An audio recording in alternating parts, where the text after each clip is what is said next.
When I turned 81, I was diagnosed with osteoporosis, which made it difficult for me to move around without assistance. My condition also made it difficult for my son Tyler and his wife Macy to take care of me, so they decided to move me to a nursing home. "We can't be tending to you the entire day, Mom," Tyler told me. "We have work to do.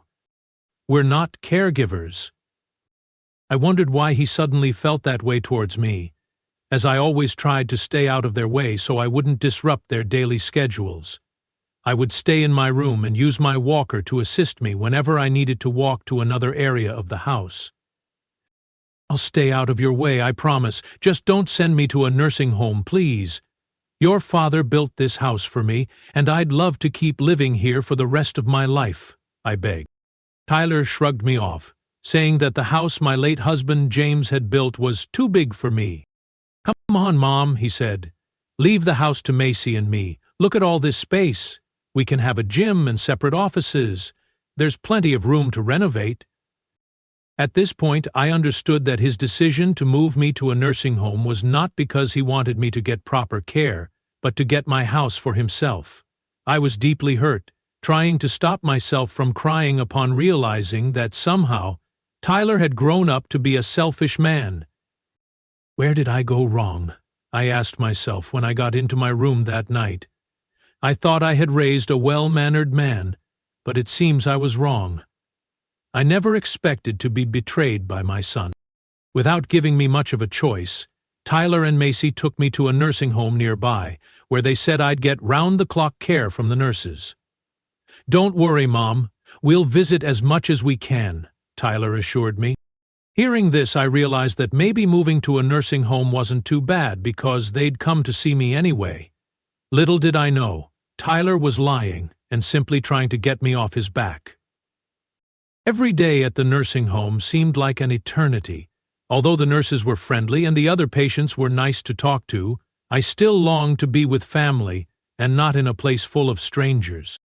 Without a phone or tablet, I wrote letters to Tyler every day, asking him to visit me or how they were doing. Not once did I get a response, nor a visit. After 2 years in the nursing home, I lost any hope of anyone coming. "Please, take me home," I would pray every night. But after 2 years, I tried to convince myself not to get my hopes up anymore. One day, however, I was surprised to find out from my nurse that a man in his 40s was at the counter, looking for me. "Did my son finally come to visit?" I said, getting my walker quickly before making my way to the front. When I got there, I had a big smile on my face, thinking it was Tyler, but to my surprise, it was another man I hadn't seen in ages. "Mom!" he called out, and gave me a tight hug. "Ron? Is it you, Ron?" I asked him. "It's me, Mom. How have you been? I'm sorry it took me so long to visit you. I just arrived back from Europe, and I went straight to your house," he said. "My house? Did you see Tyler and Macy there? They put me in this nursing home a couple of years ago, and I haven't seen them since," I revealed. Ron looked at me sadly and asked for me to sit down. We sat in front of each other on the couch, and he began to fill me in on what had happened in the past 2 years I was inside the nursing home. "Mom, I'm sorry you have to hear this from me. I thought you already knew," he started to say. "Tyler and Macy died in a house fire last year. I only found out when I went to your house and saw it abandoned. I decided to check the mailbox to see if I could get information on where to find you, and I saw all your unread letters," he explained. I couldn't believe what Ron was telling me. Although I felt resentment towards my son for what he did to me, hearing about his death still broke my heart. I cried that entire day, mourning him and my daughter-in-law Macy. Throughout my crying, Ron never left my side. He consoled and stayed with me without saying a word until I was ready to speak again. Ron was a boy I once took into my home. He and Tyler were childhood friends and were inseparable when they were younger.